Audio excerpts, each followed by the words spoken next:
today we are going to be checking out the first update we are getting before Season 3. There's another one coming on July, technically 2 on July, but there's a big one at the beginning of July and then some balance and some stuff like that at the end of July. I'm not totally sure about that one. But this one is the only one we are getting on June. First, we're going to start with the most important part of this update. Well, it's not really the most important part, but it's one thing that probably people were excited about it, but we just check it out. The Burning Salmon Attendance event. In the patch notes, you guys read them, you can see that you can actually get for free the Twisted Worship skin. There's a pay skin that a lot of people has in the game, I think, or at least a decent amount of people. And you say, oh, it's just a login event. Just come to, even if I'm not playing, just come into the game, log in for 14 days, and I will get it. No, it's not that simple. No, you gotta commit to that. You gotta commit to that for a month and a half. Think about that. Month and a half. And a half. Yeah, is you can see only here 14 days, but you have to press E. There's another days here for 14 more days, I'm assuming. Yeah, it's not one page, not 2 pages. It's 3 pages. And at the end here, you can see the Twister Worship. The question is, oh, it's the sexy edition one though. It's the one that you say it like that. That doesn't mean that. Yeah, sexy edition. Yeah, it does. That's the one that they got rid of the things at the back. There's no way that stands for that. SC does not stand for that. What else then? It's not that. Trust me. There's no way. Well, it's the one where they pulled the tails off so you can see the cheeks. Okay, they give you a lot of like cosmetic colors, some cores, some materials that you probably are grinding for, some emotes here, money, some skins. So it's not that bad, but I think it's a bit too overkill. How many days? 48? 42. 42 days. Yeah, if you really want to have a skin, you haven't paid for this one yet, and you're really committed to logging every day to get it, or a month and a half, you said? Well, not quite, but basically, yeah. Almost a month and a half. Now you can do it. Okay, now what's the next thing? Now, the next thing we're going to check out is they added more cores, and I feel like this is going to spread everyone in the game. To not force you into the Void Erosion Purge to get cores like we did with the weapons, we can grind this on the Sigma sector or in any 400% mission. Here you can see them added. They look a tiny bit different than the ones from the weapons. But yeah. Let me check the 400% missions too. So that means that you're going to get it as a reward when you complete the mission. I wonder if you can get any extra ones like in the Void Purge just from killing elites. Oh yeah. If you get them. It says it in the patch notes, so that's what I know. If you click on 400% and on the 400% missions, 100, 250, 400, it's there too. So what you want to do? You want to do Sigma sector again if we hate it, or you want to do 400? Well, the thing is,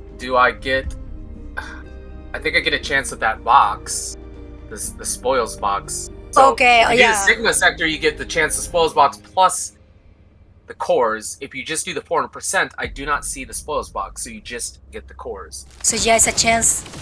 I'm getting them from killing the elites. Oh yeah, you're right. You're getting them here you're getting them just in the mission. Okay. Yeah, because that happens in the core, in the Void Erosion Purge too, where you get drops from the enemies. Okay, that's not so bad then, actually. Yeah, guys, I wasn't even paying attention. I was just playing this without even talking. We are actually getting some cores for the components. It's literally just playing the mission. Yeah, I wonder if you can get extra at the end as a reward. Maybe, I don't know. I want to check.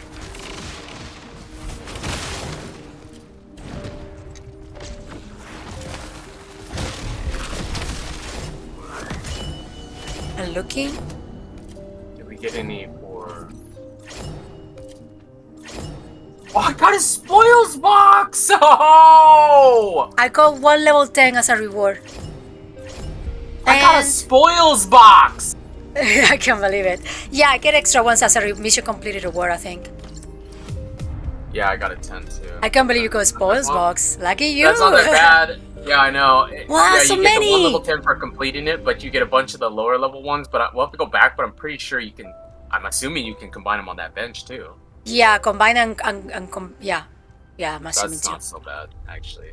Yeah, not bad at all. Better than I thought they would do. No, not bad. So guys, we are back in Albion. We are going to do the core and the external components. We go here, and we are going to select this one, and we can put a recovery or a defense. I only have a level 10 defense, so I'm going to try that out. Equip it. And I got a max HP 10, 31%. Like the weapons, if you want a better version of that, you have to just keep using level 10s, but I only had one, so I can't really keep going. And for defense, let's just do a level 9 just to see what we get. We can get defense, electro resistant, or toxin resistant in this specific one. And I got a toxic resistance 45%. It looks like that's how you have to do it. You only have 2 slots already unlocked, so you don't have to worry about unlocking the slots in each component. And it looks like it's always the same 2 colors, the orange and the blue. Now these cores work the same as the weapon cores. You can craft them and convert them as well. So you have to click here, and behind my camera I'm kind of covering it. In the left side there's a new tab that says external component core, and here you can craft cores for the components, and also in the top right corner you can see you can convert them as well. You can convert any level 10 you have to a different color with these new ones as well, not just with the weapon ones. And you can make level 10. So you're getting, throughout that mission, we're getting all those, like, 3, 4, 5, 6, 7s that you don't want. You want the 10s. You can take all those and then make more 10s, and then take those and click on the other tab like you were talking about, the core conversion, and make the ones you want. So it's exactly the same as it was with the weapons. It's the same system. It's like it just looks different. Like the shape of the core is different, but it's literally the same system.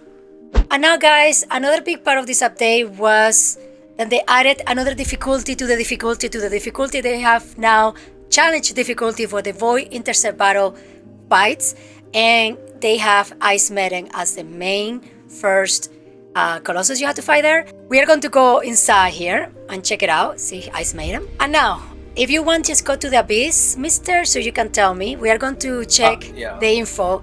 I'm going to go to the battle info and click on select participants. I'm going to put 2. And we are going to compare here her stats in comparison with the regular Abyss version. So in Abyss, she has basically 1.3 billion health, and then like 880 million. It's almost 900 million shield. Which obviously wasn't a big deal because we were able to beat her and we don't even play the game very much. But I'm assuming on challenge it's probably way worse. Yeah, on challenge with 2 participants in the bottom, you can see it here. This goes up to 4.2 billion health. Oh, nice. And 2.8 billion shields. So basically she has like 3 times the health that she had in the Abyss. Yeah, we're not going to even try it, guys, because as you know, we are not playing, we're not grinding, we haven't maxed out our characters. I absolutely refuse to play that. This is specifically for a group of people that are still playing the game, that they're still trying to get a tiny bit stronger every time. It's for the people that are getting that extra, that get every little tiny, like any increase in power you could do, they have it. That's what this is for. Exactly. And if you're one of those guys that still play the game, as you can see on the right side, the rewards, if they give you 20 10 level cores of each type. Yeah, that's great. That is really good. So yeah, I actually get... But, I mean, it'd be stupid if they didn't. Yeah, I think a lot of these players just want the challenge. I mean, that's the thing. In PvE games, it's always crying for a harder difficulty because you're playing against a computer. If I want a real challenge, I go play PvP, but a lot of people that don't like PvP just want it to be harder. So that's what they did, and at least they give you a good reward, but you have to, because these are the players that are keeping your game alive. Yeah, okay? they're buying the skins. These are the players that are buying game. your skins, playing your game, doing all the stupid stuff you keep making us do, like in the Sigma sector. Even if they don't like it, I'm not saying they like it, and I'm not even really criticizing them. I'm saying that you better reward them, because those are the players that are dedicated and keeping your game alive. So I think that's the minimum it could do. Is, what did you say? How many cores was it? Like, it's just here 20 of you probably all get one set of those, maybe, or if they give you all of them, great. I don't know. I'm just saying that this is the bare minimum they should be doing for those players out there. Yeah. And if you didn't know about it, you play the game a lot, probably already know, but they introduced a new core that you can see here as a reward, that it looks like mostly red with a tiny bit of blue. That is the multi-hit core. And if you're using the Glade build with the Restore Relic, or you're using Serena with the Malevolent, a weapon that have a lot of, like, you can hit multiple enemies at once, you want that new core. And for what it looks like, since they have the same color than other two cores, I'm assuming you can put it on the slot of the blue or the red.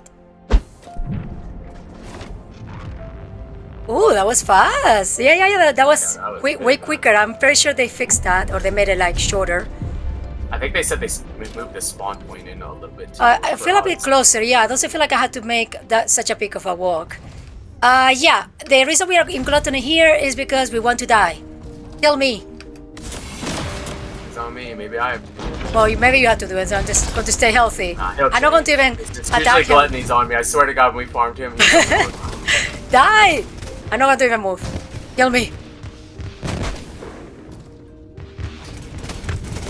It's taking too long. There you go.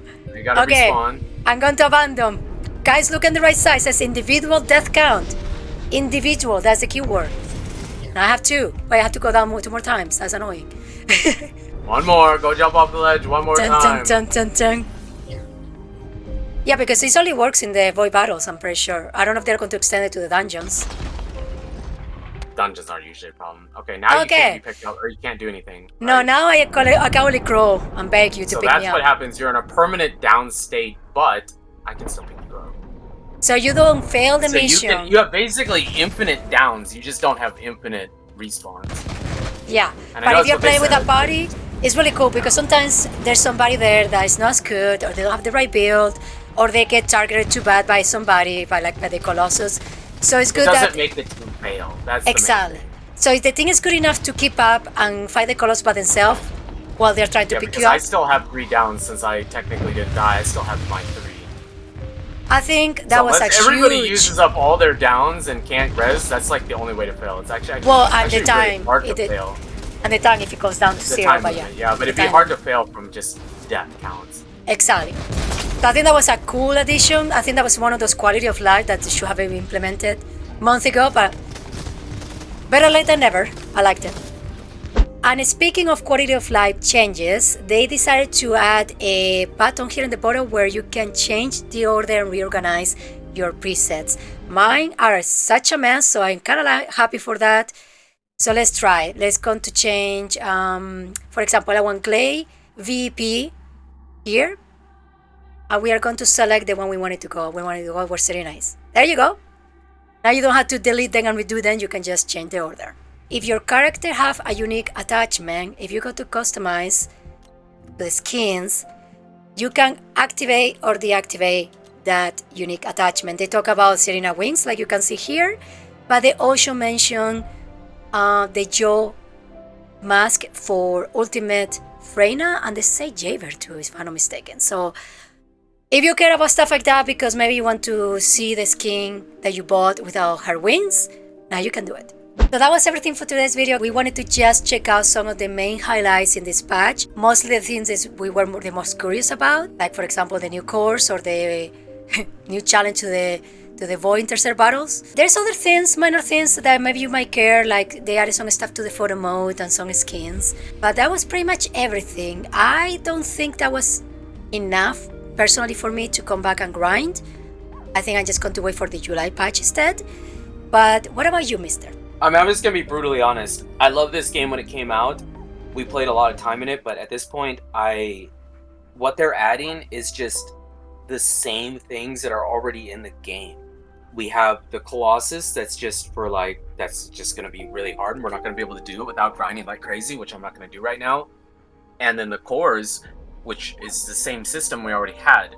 Yeah, they made it better and they made improvements and stuff, but honestly, the only thing out of this patch that I'm even like kind of thought was good was the Colossus fight. So how the death count is tied to just individual players, but you can still pick up. And then they said something like they reduced the spawn time, and on some of the fights they moved the spawn point of the player a little bit closer. So that's minor stuff that I kind of have been wanting them to do for a while, and that's really all I care about. I am hoping, not in July, because, well, July with some of the Glaze stuff, I think July will be a little bit better, and maybe some stuff I'll be more curious about, but I really don't expect to be too into the game until season 3. I still think it is a good game, and at least they're trying to do some stuff for the diehards, right? The players that are just live in the game still all the time, which is good because I already mentioned that those are the players that are keeping your game alive and whatnot. So overall, no, I think this was a patch that was a hard pass for me. I just don't really care. So let us know down in the comment, guys, how you feel about this patch, if you're still playing the game or not, and thank you so much for watching.